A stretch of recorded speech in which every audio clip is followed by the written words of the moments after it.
시청자 여러분 안녕하십니까? YTN 뉴스앤이슈 시작합니다. 일반 병실로 옮겨 회복 치료를 받는 더불어민주당 이재명 대표는 서둘러 당무를 보겠다며 복귀 의사를 내비친 것으로 파악됐습니다. 국민의힘 한동훈 비상대책위원장은 오늘 광주를 찾아 5.18 정신 헌법 전문 수록에 적극 찬성한다는 입장을 내놨습니다. 국회 취재기자 연결합니다. 박기환 기자. 네, 국회입니다. 어제 일반 병실로 옮긴 이재명 대표 건강 상태에 대한 브리핑 조금 전 있었는데 어떤 내용 나왔습니까? 네, 이재명 대표의 수술을 집도한 서울대병원 의료진이 조금 전 직접 이 대표의 수술 경과와 건강 상태 등을 설명했습니다. 목 뒤쪽 1.4cm의 자상이 확인됐고 근육이 잘리고 혈전이 고여 있었다며 내경정맥은 둘레가 심각하게 손상됐다고 밝혔습니다. 이에 따라 내경정맥 혈관 재건술이 진행됐다며 현재는 순조롭게 회복이 진행되고 있지만 예민한 목 부위인 만큼 추가 손상이나 감염 우려 등 경과를 지켜봐야 한다고 덧붙였습니다. 이재명 대표는 현재 의식이 있고 어느 정도 의사소통이 가능한 것으로 확인됐는데요. 하지만 수술 뒤 회복을 위해 면회는 가족으로 제한된 상황입니다. 홍익표 원내대표는 오늘 아침 MBC 라디오 인터뷰에서 의료진의 판단에 따라야겠지만 이 대표가 일반 병실로 조기에 옮기는 등 당무 복귀 의지를 갖고 있다고 설명했습니다. 이어 최고위에서 일반적 당무는 결정하지만 중요 당무의 경우 면회가 자유로워지는 대로 이 대표에게 보고하고 결정을 받으면 된다며 당무가 오랫동안 정지되지는 않을 거라고 말했습니다. 홍 원내대표는 또 이 대표를 공격한 피의자의 당적 논란에 대해선 사건의 본질이 아니라며 선을 그었는데요. 개인정보보호법에 따라 정당이 공개할 수 없는 만큼 수사기관이 발표할 것이라고 강조했습니다.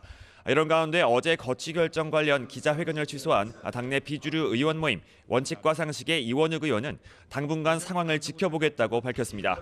이 의원은 오늘 SBS 라디오 인터뷰에서 어제 기자회견을 통해 한 차례 더 이재명 대표에게 최후 통첩할 예정이었다며 이 대표가 호전되면 퇴원 전이라도 기자회견을 다시 진행할 수 있다고 말했습니다. 네, 이번엔 여당 소식도 알아보겠습니다. 한동훈 위원장이 오늘 광주를 방문했는데 여기서는 어떤 발언들이 나왔습니까? 네, 한동훈 비상대책위원장은 오늘 오전 광주 학생독립운동 기념탑을 방문한 데 이어 5.18 국립묘지를 찾았습니다. 특히 한 위원장은 이곳에서 5.18 정신 헌법 수록을 반대하는 세력은 없다면서 적극 찬성한다는 입장을 밝혔습니다. 5월의 광주 정신은 지금의 헌법 정신과 정확히 일치한다고 생각한다며 그동안 당의 입장과도 다르지 않다고 말했습니다. 구체적인 개헌 방안이나 시점에 대해선 국민투표 등 절차적 문제만 남은 것이라고 덧붙였습니다. 한 위원장은 이어 광주시당 당원들과 만나 신년 인사회도 진행했습니다. 앞서 한 위원장이 광주에 방문하면 살해하겠다는 취지의 글을 올린 40대가 경찰에 체포됐는데요. 이 때문에 국민의힘이 경찰에 경비 강화를 요청했다는 일부 보도가 있었지만 국민의힘은 사실과 다르다고 설명했습니다. 경찰에서 먼저 경호 강화를 문의했고 한 위원장 측은 경호 최소화를 요청했다고 밝혔습니다. 한 위원장은 어제 좋은 사람들을 당으로 모이게 하는 게 핵심이라며 인재 영입위원장을 겸임하기로 했는데요. 다음 주부터는 중진 회동도 예정돼 있어서 당 안팎에선 현역 물갈이론에 속도가 붙는 것 아니냐는 관측도 나오고 있습니다. 이런 가운데 이준석 전 대표의 이른바 개혁신당도 창당 준비에 속도를 내고 있습니다. 어제 국민의힘 탈당과 개혁신당 합류를 선언한 허은하 의원은 CBS 라디오 인터뷰에서 당원 2만 명 이상이 가입했다며 오는 20일 전 출범을 목표로 하고 있다고 밝혔습니다. 지금까지 국회에서 YTN 박견입니다. 이재명 민주당 대표 피습 사건을 수사 중인 경찰이 살인미수 혐의로 60대 피의자 김모 씨에 대해 구속영장을 신청했습니다. 김 씨의 구속 여부가 오늘 중에 결정될 전망인데 취재기자 연결해서 수사 상황 알아보겠습니다. 차상은 기자. 네, 부산경찰청에 나와 있습니다. 피의자 영장실질 심사는 언제 열리는 겁니까? 네, 이재명 대표를 공격한 피의자 김모 씨의 영장실질심사는 잠시 후 오후 2시 부산지방법원에서 열립니다. 경찰은 어젯밤 살인미수 혐의로 김 씨에 대한 구속영장을 검찰에 신청했는데요. 검찰도 혐의가 중대하고 도주 및 증거인멸 우려 등 구속 사유가 있다며 법원에 영장을 청구했습니다. 김 씨의 구속 여부는 이르면 오늘 오후에 결정될 것으로 예상됩니다. 경찰 수사는 3일째를 맞았습니다. 이 대표를 살해하려 했다는 김 씨의 진술을 확보한 경찰은 구체적인 범행 동기와 계획범죄 여부를 밝히는 데 집중하고 있습니다. 어제 오후 김 씨의 충남 자택과 사무실, 차량 등을 압수수색한 경찰은 확보한 PC와 노트북, 흉기 등을 분석하고 있습니다. 또 김 씨가 범행 당시에 사용한 흉기가 원형과 다르게 개조된 사실을 확인하고 사전에 범행을 준비한 단서로 판단하고 있습니다.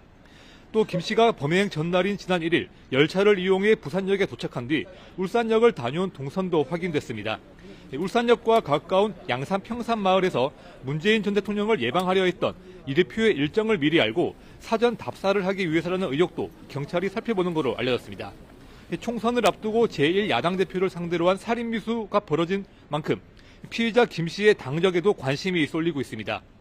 경찰은 김 씨의 당적이 범행과 관련이 있을 가능성이 있다고 보고 국민의힘과 민주당의 당원 명부를 조사해 김 씨의 당적을 확인했습니다. 다만 정당법에 따라 경찰관이 공개할 수는 없는 입장이라고 설명했습니다. 경찰은 김 씨의 통신 기록과 압수물 분석 등을 통해 범행을 공모한 사람이 있는지도 계속 살펴볼 계획입니다. 지금까지 부산경찰청에서 YTN의 최상입니다.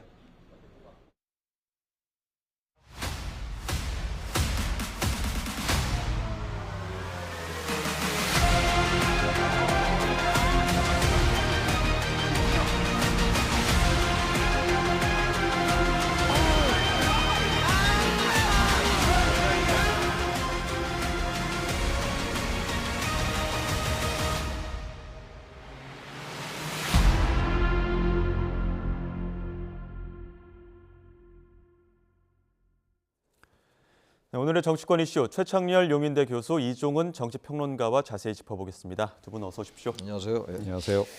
네, 일단 조금 전에 이재명 대표 수술한 서울대병원 집도의 브리핑도 있었는데 일단 이 대표 당무 복귀 의지를 강하게 내비친 것 같더라고요.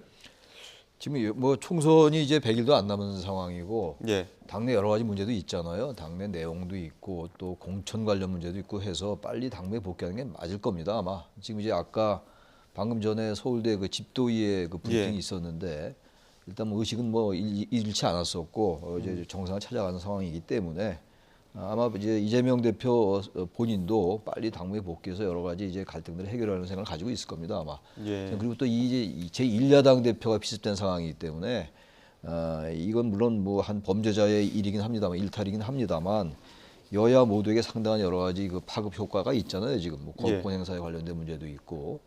또 당내 이낙연 신당 문제도 있고 그래서 어쨌든 간에 빨리 당무 복귀하는 게 맞는데 문제는 이제 앞으로 말씀 나누겠습니다만 이 문제로 해서 이제 양대 정치 세력이 이 문제로 해가지고 또 이 문제를 정치화할까 그게 좀 내심 걱정이 되고 벌써 일각에서 뭐 아주 극히 일부이긴 합니다만 뭐 음모론 얘기도 나오고 뭐 자작극이라는 얘기도 나오고 도저히 상상할 수 없는 이런 얘기들이 나오는 것 빨리 당무 복귀함으로써 그런 것들을 해소할 수 있다고 생각합니다. 네. 근데 어제 브리핑을 보면은 그 승부외과 전문의죠. 그리고 민주당 영입인재 5호였던 강청희 전 대한의사협회 부회장이 직접 브리핑을 하다 보니까 이 집도의가 직접 하지 않고 왜 민주당 영입 인사가 하느냐 이런 부분도 좀 논란이 있어갖고 오늘 또 그 집도의가 브리핑하는 데도 영향이 있었던 겁니까? 그랬던 것 같아요. 그러니까 원래 2일 날 이제 서울대병원이 브리핑을 예고를 했다가 이제 취소를 하고 그 바람에 이제 민주당 쪽에서 이제 직접 브리핑을 하는 그런 상황으로 이어졌고 민주당에서 브리핑을 하면서 왜 서울대가 갑자기 이 브리핑을 취소했는지 모르겠다라고 이제 이야기를 좀 했습니다. 그와 관련해서 이제 뭔가 이렇게 서울대병원도 국립 이제이다 보니 뭔가 이렇게 좀 그 여권의 입김이 좀 작동한 게 아닌가 이제 그런 이제 논란도 좀 일고 이제 그런 건데요. 이런 경우에는 그 동안에 뭐 사실은 다른 그 사례를 보더라도 병원 측에서 직접 설명을 해오지 않았습니까? 그래서 서울대병원도 이제 이거 계속 이제 브리핑을 하지 않으면 더 논란이 확산될 것 같다는 판단을 한 것 같고, 그래서 오늘 이제 그 급히 이 자리를 좀 만든 것으로 그렇게 좀 보입니다. 예, 지금 민주당도 가짜 뉴스에 대해서는 어떻게 보면은 단호하게 대응하겠다 이런 입장 밝히기도 했는데.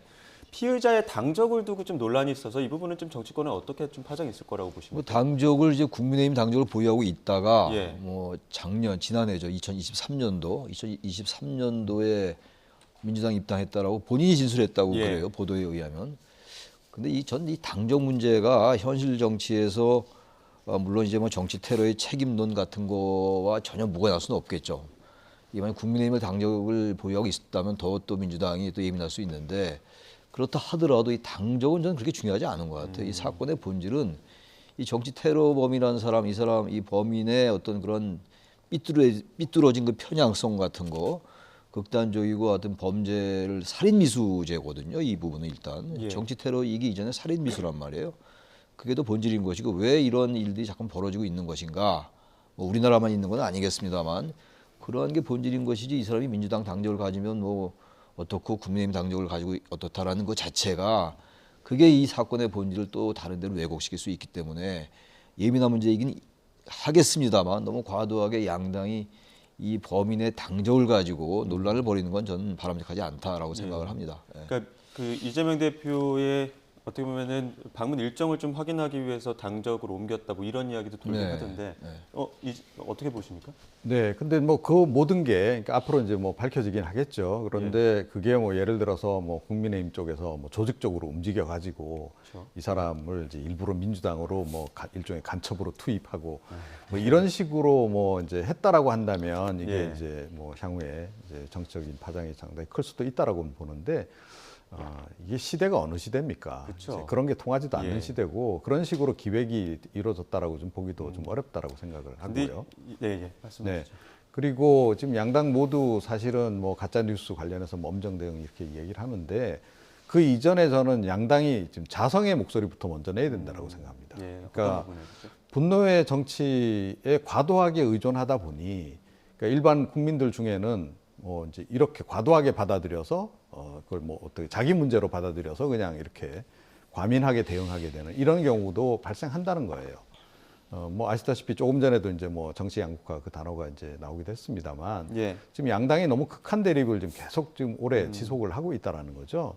그러면서 사실은 양당 쪽에서 얼마나 그 험한 말들이 많이 쏟아지고 있습니까? 예.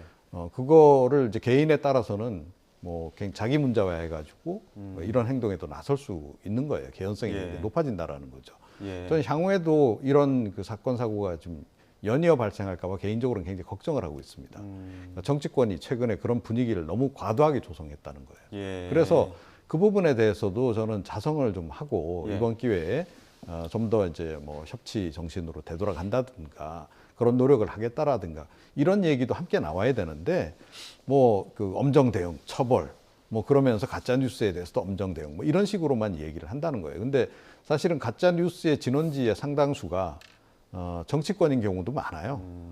그런 점에서 저는 물론 이제 가짜 뉴스를 그렇다고 해서 이제 뭐 대응을 하지 말자라든가 뭐 가짜 뉴스를 이제 뭐 잘한다라고 얘기하는 건 절대 아닙니다만 하여튼 정치권도 상당한 책임이 있다라고 하는 것 이번 일과 관련해서 예. 그런 부분에 대해서도 좀 이제 그 이야기를 할 필요가 있다. 그런데 이 와중에도 보면 우리가 더 피해자다. 이런 식의 그렇게 해서 어떻게든 선거에서 좀 이득을 보려고 하는 그런 쪽으로만 너무 이제 그 열중하는 모습이 상당히 좀 제 개인적으로는 좀 눈에 많이 거슬린다. 예. 이런 지적을 좀 해드리고 싶습니다. 이런 분노의 정치, 과도한 경쟁으로 인한 양극화가 지금 또 이런 사회적 분위기로 이어졌다. 그 어떻게 보면 정치권의 어떤 책임도 있을 것이다 이렇게 말씀하셨는데 어떻게 보십니까? 뭐 정치권의 책임이 거의 뭐 반 이상 거의 70%라고 봐야 되겠죠. 예.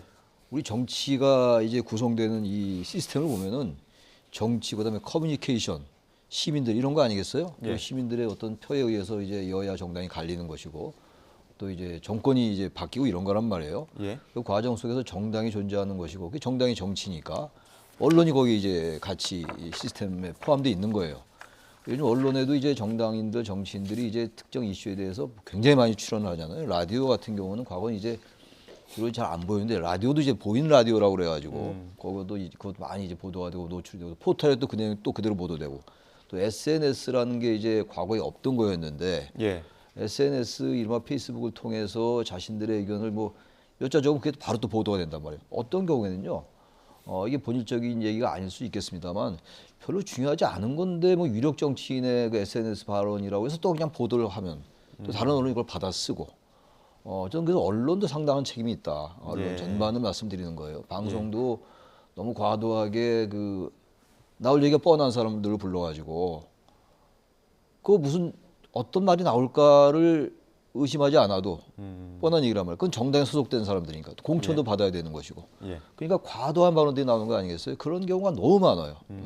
그게 정치에는 어느 정도 불가피하다고 생각해요. 예. 불가피한데 그 불가피한 게 금도를 넘어서 예. 정말로 공천을 받기 위해서 스스로의 마음도 바뀌는 것 같아요. 그걸 이제 우리는 뭐 확증 편향이다 뭐 이런 말도 하고 그러는데 그러다 보니까 지지자들도 거기에 점점 따라가면서 시민들, 국민들, 유권자들도 이게 양극화가 뚜렷이 되고 있는 경우란 말이죠. 물론 과거에도 그러긴 했어요. 제 기억에 87년도 YSDJ 그 단일화 문제를 가지고 뭐 사석에서 뭐 얼마 살벌하게 이제 뭐 그랬던 기억이 나요. 제 기억도 이제. 예. 그때 구차개헌으로 민주화가 이제 됐을 때 얘기인데, 근데 지금은 그런 단계를 넘는 것 같아요. 그러니까 저는 이제 좀 다른 관점에서 말씀을 드리면, 이 정치라는 게 정치 커뮤니케이션에 의해서 이 운영이 되는 건데, 근데 커뮤니케이션의 형태가 과거에 아날로그에서 이제 디지털로 바뀌었단 말이에요. 디지털로. 그러니까 소통 방식도 바뀌고 이러면서 이게 더 과도하게 된다. 그래서 유튜브가 또 한몫 껴요. 제가 아까 그 얘기 꼭 누구라고 말을 안 하겠는데, 말하면 다 알 겁니다. 무슨 땡땡땡 TV. 예. 근데 거기서 자작극이라고 얘기한단 말이에요. 그럼 거기 또 이제 그 조회수가 많이 붙고, 그럼 또 유튜버는 돈을 벌고, 이런 구조도 우리가 지적할 수 있어야 돼요. 예. 저는 이종훈 평론가 말씀에 전적으로 동의합니다만, 플러스 그런 구조를 어떻게 바꿔나갈 것인가도 고민할 때가 됐다. 예. 그 전부 나와서 전부 양극화 얘기만 하는 거예요. 그럼 유권자나 이 시민들, 국민들께서 볼 때, 아, 저렇구나 하면서 자신들도 모르게 거기에 자꾸 빨려 들어가는. 그것도 한번 지적할 필요가 있다. 왜냐하면 제가 지적한 건 다 동의하니까 좀 다른 걸 지적을 제가 좀 한 예, 겁니다. 알겠습니다. 여러 좀 구조적인 측면에서 돌아봐야 할 필요가 있다라는 말씀해 주셨는데, 지금 또 이제 이재명 대표 피습으로 인해서 그 원칙과 상식이죠. 비명계 모임도 또 이낙연 신당도 약간 지금 관망으로 돌아서고 있는 모습이었습니다. 그런데 이제 어제까지가 원래는 이제 비명계의 최후 통첩 날짜였는데 날짜를 좀 유예한 부분이 있었고, 근데 오늘 이제 이원욱 의원이 라디오 인터뷰를 통해서 비대위 요구를 재차 강조를 했습니다. 이원욱 의원 목소리 한번 들어보시죠. 저희 중재안을 바라지 않습니다. 오직 사퇴와 통합비대위? 통합비대위뿐이 없습니다. 저희들이 마음을 비웠습니다. 공천 때문에 그런다고 한다면 이렇게 행동하지 않죠. 지금 지역에 가가지고 당장 경선 준비하고 있죠. 시간을 좀 늦춰진 거지 동력을 잃었다고 보여지지는 않고요.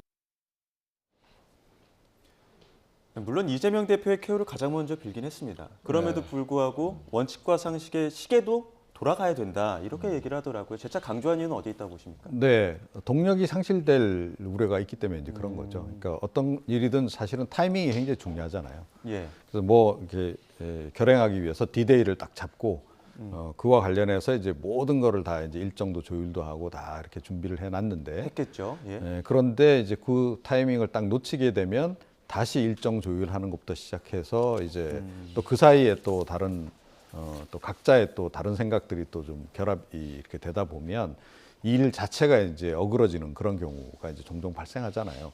이제 그런 것을 좀 이분들도 스스로 좀 의식을 한 거죠. 그래서 이재명 대표의 상처가 굉장히 심각하고 이제 뭐 그래서 굉장히 오랫동안 병원에 입원해야 되는 상황이고 그러면 아마 이분들도 더 많이 지연을 좀 시킬 수밖에 없었을 거예요. 그런데 생각보다는 상처가 이제 그렇게 심각한 정도는 아니고 당무 복귀도 있는 정도고. 예, 당무 복귀도 이제 뭐 빨라질 것이라고 하니 예. 그렇다라고 한다면 우리도 이거 더 늦추다가는 동력 상실이 된다. 그러니까 그 전에 빨리 결행하자. 이런 쪽으로 지금 의견이 모아지고 있는 것 같습니다. 근데 한편에서 이제 당 지도부는 대행 체제는 없다 이야기하고 있고, 이재명 대표 지지하는 커뮤니티에서는 이재명 지키자, 이런 목소리가 점점 더 커지다 보니까 이게 오히려 좀 결집력을 좀 더 강고히 하는 어떤 계기가 되지 않았느냐, 이런 얘기 나오더라고요. 그런 측면이 존재하는 거죠. 사회에는 뭐 있을 수밖에 없어요. 이재명 대표를 중심으로 한 이제 지지층들이 가뜩이나 이제 강성 지지자들이 많은 편인데 다른 어느 정치인들보다 아무래도 더 이제 그런 분들을 중심으로 해가지고 더 지지층이 결집될 수 있고, 지금 이제 말씀하신 그 이제 이른바 원칙과 상식이라는 분들, 내 의원들도 그런 부분을 우려할 겁니다. 아마 전체적으로 민주당 지지층들, 그러니까 강성 지지자들이 아닌 범민주당 지지층들이 볼 때도 이제 원칙과 상식을 지지했던 사람들도 당 대표가 저렇게 아직 퇴원도 안 했는데 탈당을 서두르나, 이런 것들이 있을 수 있어요. 그 사람의 심리라는 거예요. 이건 정치 심리 같은 거라고 봐야 될 겁니다. 아마 엄밀하게 따지면, 논리적으로 따지면 그것과는 별개일 수 있죠. 저분들은 저분들의 길을 가야 되는 것이니까 우발적으로 벌어진 일이고 말이죠. 물론 불행한 일입니다만, 그럼에도 현실이라는 게 그렇지 않지 않습니까? 그래서 저는 저분들이 행동하는데 상당한 제약이 따를 거예요. 그리고 어떤 그 민주당 지지자들의 역풍 같은 거 우려 안 할 수가 없죠. 그러나 또 선거는 뭐 다가오고 있고 100일도 안 남았고, 과연 저분들이 아직 탈당을 할 건지 불출마 선언할 건지 뭐 그런 것도 아직 안 정해진 것 같아요. 개인적으로 다르겠죠. 또 각자가 다르긴 하겠습니다만, 마냥 저기 이재명 대표의 피습 사건 때문에 늦출 수는 없을 거예요. 정치 일정은 정치대로 가는 건데 예. 그러나 어쨌든 간에 우리 인간의 보편적인 심리에 어긋나지 않게 민주당 지지자들의 충격을 잘 최소화하면서 가는 그런 부담이 있을 겁니다 아마. 예. 그래서 저런 말을 한 게 아닌가 생각돼요. 예. 네. 한편으로 이제 여당의 총선 시기에는 좀 일정대로 수년하고 있는 모습을 보고 있습니다. 전국 순회 일정 이제 한동훈 국민의힘 비대위원장 돌고 있는데 오늘은 좀 광주를 찾았거든요. 5.18 민주묘지 조금 전에 참배하고 광주시당 신년 인사회 했는데 여기서 나온 메시지 먼저 들어보겠습니다. 5월의 광주 정신은 어려운 상황에서 민주주의를 지키는 정신입니다. 저는 대한민국의 지금 헌법 정신과 그 정신은 정확히 일치한다고 생각합니다. 저는 헌법 전문에 5.18 정신을 수록하는 것에 적극적으로 찬성합니다. 그리고 그 방식을 어떻게 할 것인지에 대해서 당 차원에서 잘 논의하겠습니다. 그 절차적으로 언제 하느냐의 문제가 그렇게 중요하지는 않다고 봐요. 왜냐하면 나중에 제가 반대하면 이 장면을 트시 우리 헌법 전문에 이 5.18 정신이 들어가면 우리 헌법이 훨씬 더 풍성해지고 선명해지고 더 자랑스러워질 것 같은데요.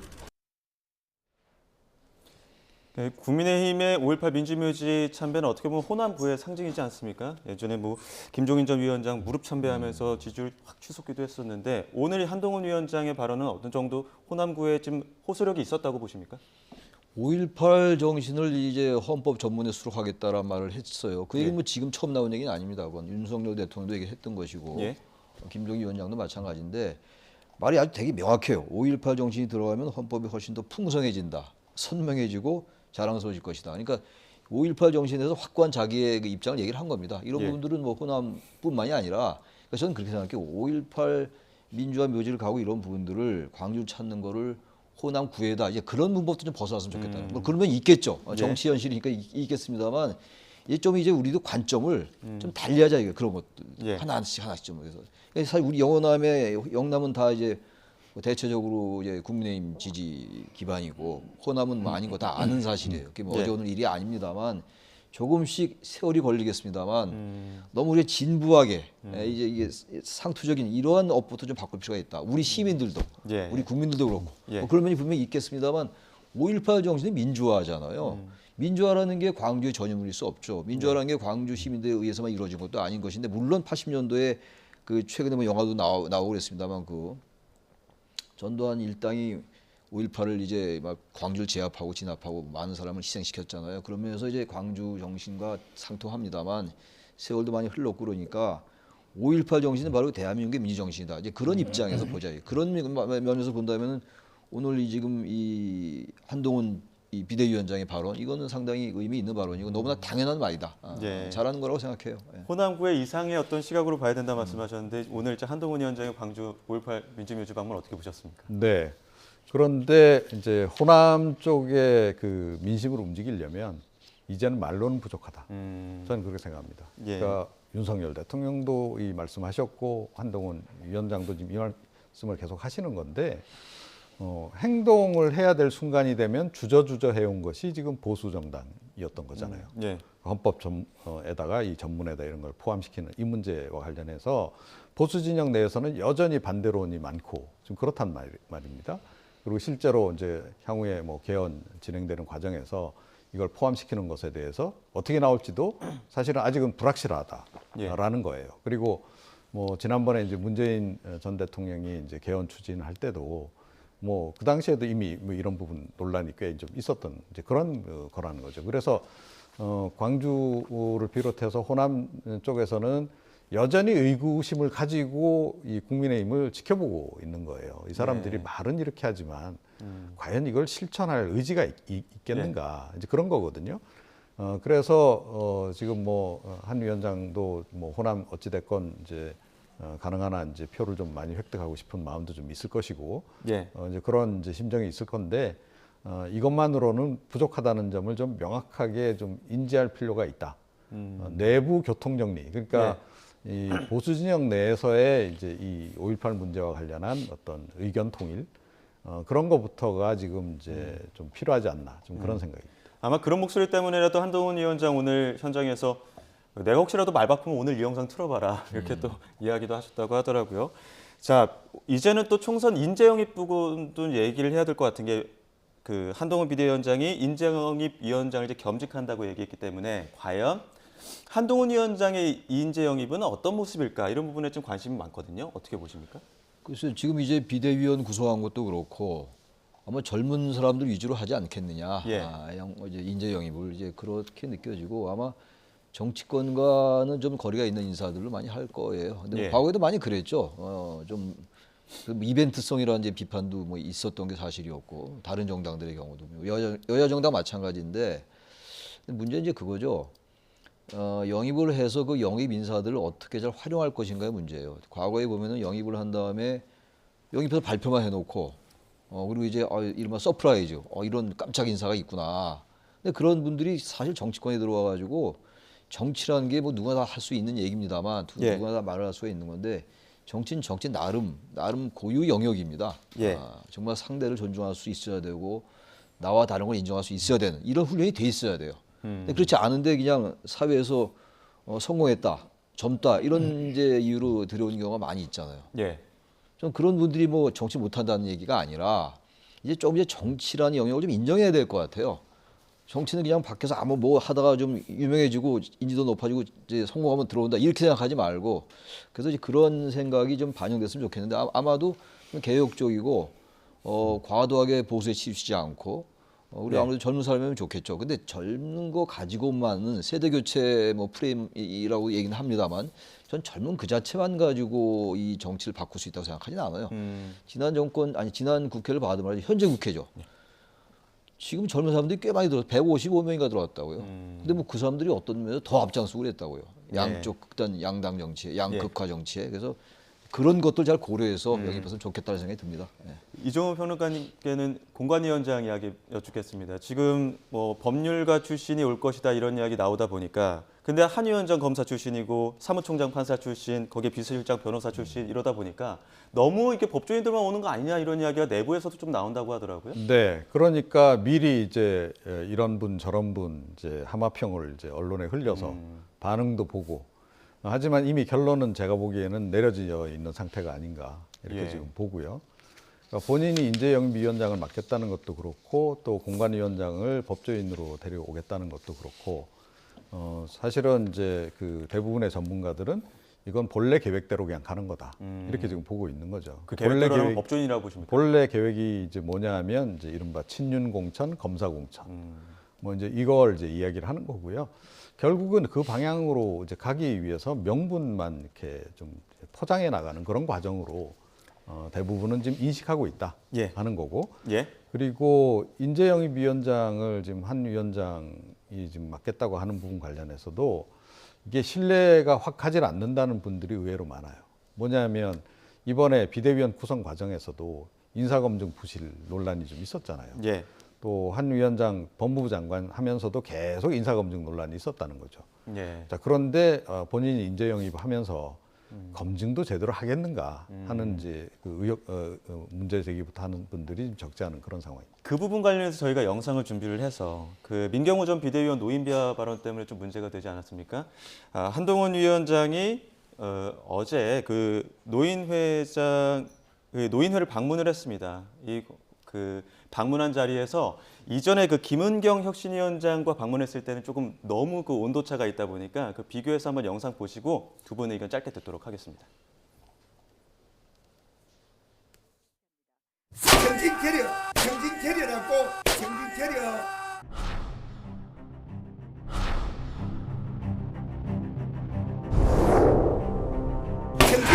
정신 캐리어라고 정신 캐리어.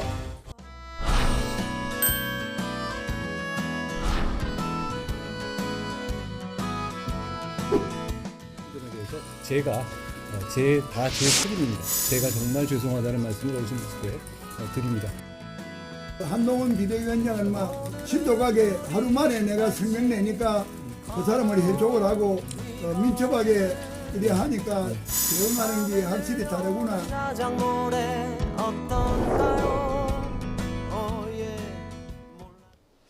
짧게 여쭙겠습니다. 왜 달랐을까요? 뭐 이제 대처하는 게 조금 달랐던 측면이 물론 있죠. 예. 이제 한동훈 위원장 같은 경우에는 비교적 뭐 빠르게 움직이지 않았습니까? 이미 전화 한 통화하고 또 다음에 네, 또 그러니까 우선 대한노인회 측에서 이제 비대위원 좀 사퇴시켜라, 사퇴시켰고, 그리고 어찌됐건 사과도 좀 먼저 내놨고 전화로나마, 그리고 이제 직접 찾아뵙겠다 그러고 바로 와서 또 찾아뵙고, 이제 이런 부분들이 좀 이제 뭐 대한노인회 측에서는 충분히 납득이 가는 그런 이제 조처였다라고 생각한 부분이 하나 있을 거고요. 예.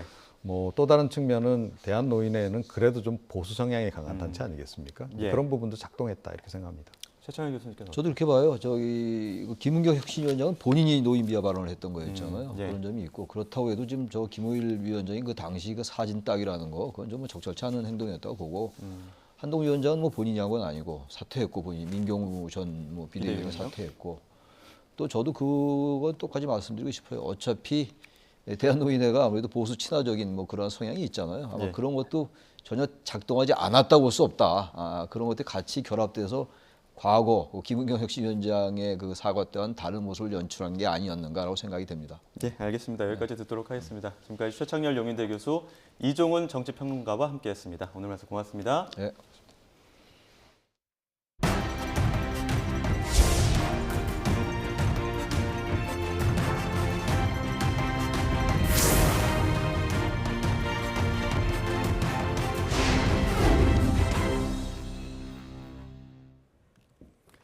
스프레이 낙서로 훼손된 서울 경복궁 담장이 복구를 마치고 다시 모습을 드러냈습니다.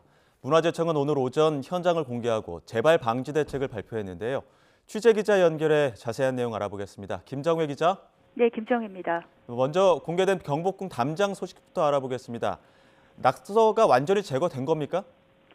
네, 오늘 공개된 곳은 경복궁 영추문과 고궁박물관 쪽문 주변입니다. 영추문의 경우 좌우측 12.1m, 고궁박물관 주변 쪽문 쪽은 24.1m가량이 스프레이 낙서로 훼손됐었습니다. 낙서를 지우는 작업은 모두 마쳤습니다. 다만 복원은 오염된 흔적을 지우는 것뿐 아니라 주변 석재와 색맞춤이 필요합니다.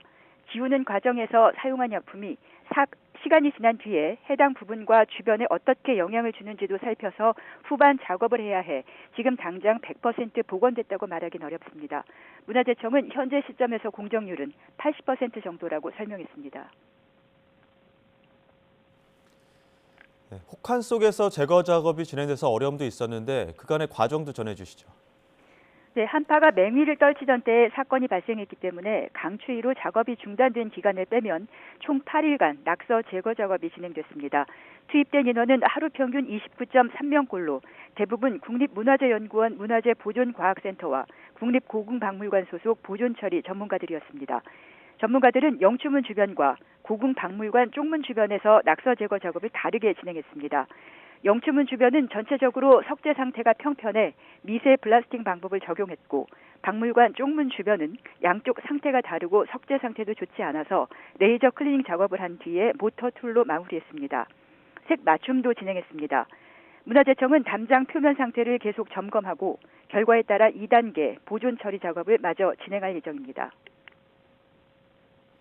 네, 문화재청이 복구 비용을 청구하겠다는 얘기도 나오는데 이건 어떤 내용입니까?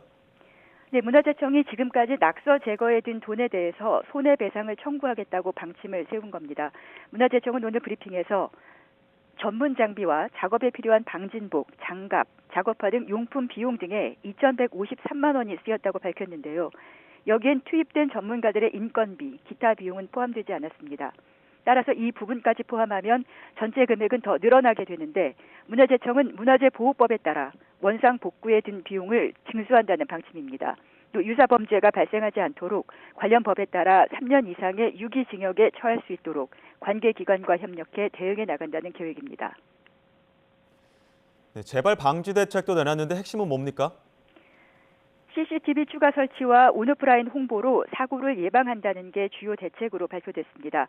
특히 CCTV는 문화재에 대한 인위적인 훼손을 인지하고 자동 알람과 경고 방송을 할 수 있는 지능형을 연내 20대, 내년까지 110대를 4대군과 종묘, 사직단 외곽 담장에 설치할 계획입니다. 낙서 금지에 대한 대국민 홍보가 필요하다는 판단에 따라 SNS 콘텐츠 제작, 안내 방송, 안내 배너도 설치합니다.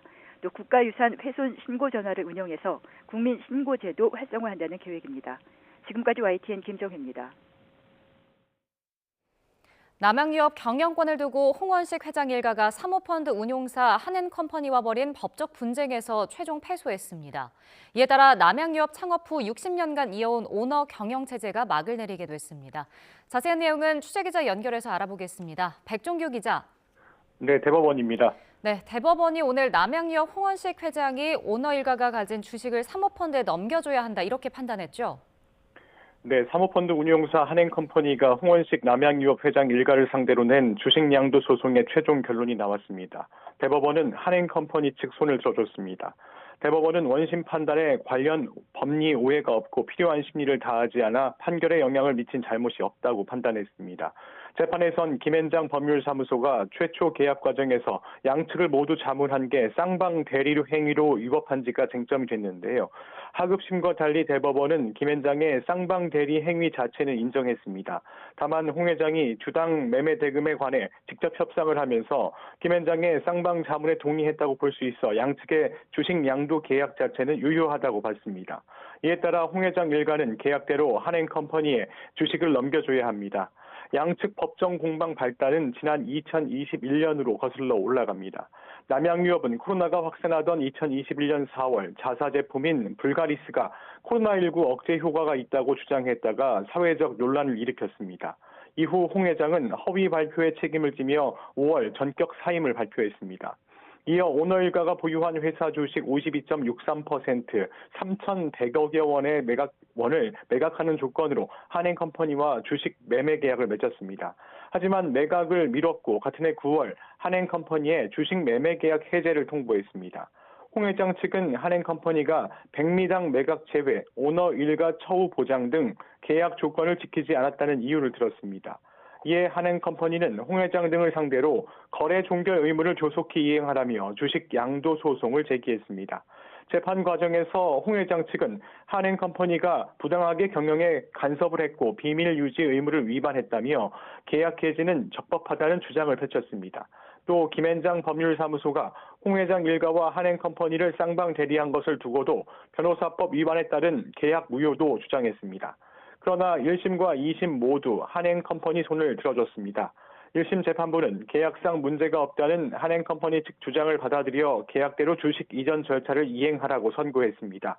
이어 쌍방 대리 주장에 대해서도 변호인들이 양측 의사 표현을 전달하는 보조 행위만 했다며 변호사가 스스로 의사 결정을 한 적이 없어 쌍방 대리했다고 보기 어렵다고 판단했습니다.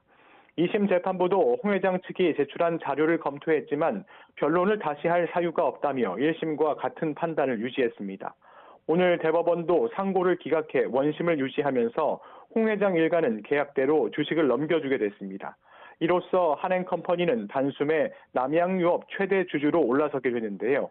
오늘 대법원 확정 판결로 남양유업은 60년 동안의 오너 경영을 마무리하게 됩니다. 지금까지 대법원에서 YTN 백종규입니다. 오늘 새벽 세종시 교각 두 곳에서 차량 연쇄 추돌 사고가 발생했습니다. 오전 5시 20분쯤 세종시 세종동 금빛 노을교에서 차량 27대가 연달아 들이받는 사고가 나 5명이 다쳤습니다. 또 1시간쯤 뒤엔 인근 아람찬교에서도 차량 9대와 차량 3대가 잇따라 추돌해 9명이 병원으로 옮겨졌습니다. 경찰과 소방본부는 두 다리 진입을 막고 사고 수습을 벌였으며 오전 10시 반부터 차량 통행을 재개했습니다. 경찰은 도로 위에 살얼음 탓에 사고가 난 것으로 추정된다며 정확한 사고 원인을 조사하고 있습니다. 전국 아파트 분양가가 2년 사이에 20% 오른 것으로 나타났습니다. 주택도시보증공사가 발표한 민간 아파트 분양 가격 동향을 보면 지난해 11월 전국 아파트 3.3제곱미터당 분양가는 1,710만 원으로 재작년 1월보다 20% 올랐습니다. 전용 면적 84제곱미터 기준으로 분양가는 9,962만 원이 상승했습니다. 올해부터 사업계획 승인을 새로 신청하는 민간 아파트의 경우 층간소음 검사 기준이 강화되고 공사비도 상승세라 올해 분양가는 더 오를 것으로 전망됩니다. 북한 조선중앙통신이 논평에서 한국의 군사훈련을 비난하며 각종 전쟁 책동이 전례 없는 규모로 강행될 올해가 격돌의 위험성이 가장 높은 해라고 위협했습니다. 통신은 한국특수부대 혹한기 훈련, 육군 포사격과 기동훈련, 해군 함포사격과 해상기동훈련 등을 거론하며 괴뢰 군부 우두머리들이 경쟁적으로 전방 부대들을 돌아치고 호전적 망발을 쏟아내며 전쟁 분위기를 고취하고 있다고 비난했습니다.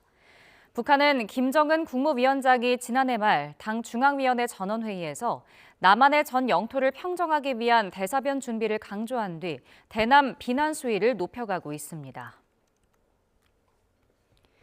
일본 이시카와현 노토반도에서 발생한 규모 7.6 강진에 따른 사망자가 70명 이상으로 늘었습니다.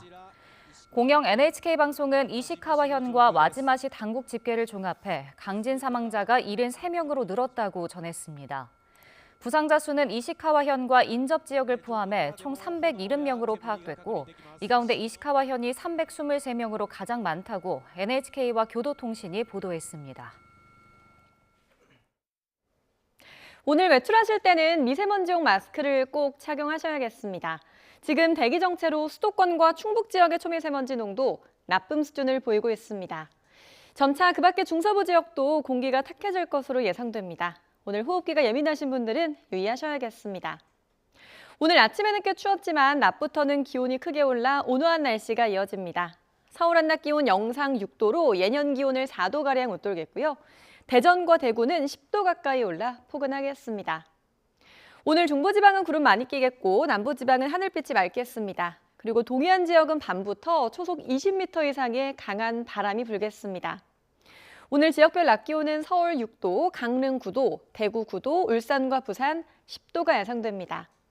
절기 소환인 주말부터는 다시 영하권 추위가 찾아오겠고요. 추위 속에 다음 주 초에는 중서부 지방에 눈이나 비가 오겠습니다. 지금까지 날씨 정보였습니다. 이어서 뉴스 앤 이슈 2부가 방송됩니다. 저희는 잠시 뒤에 돌아오겠습니다.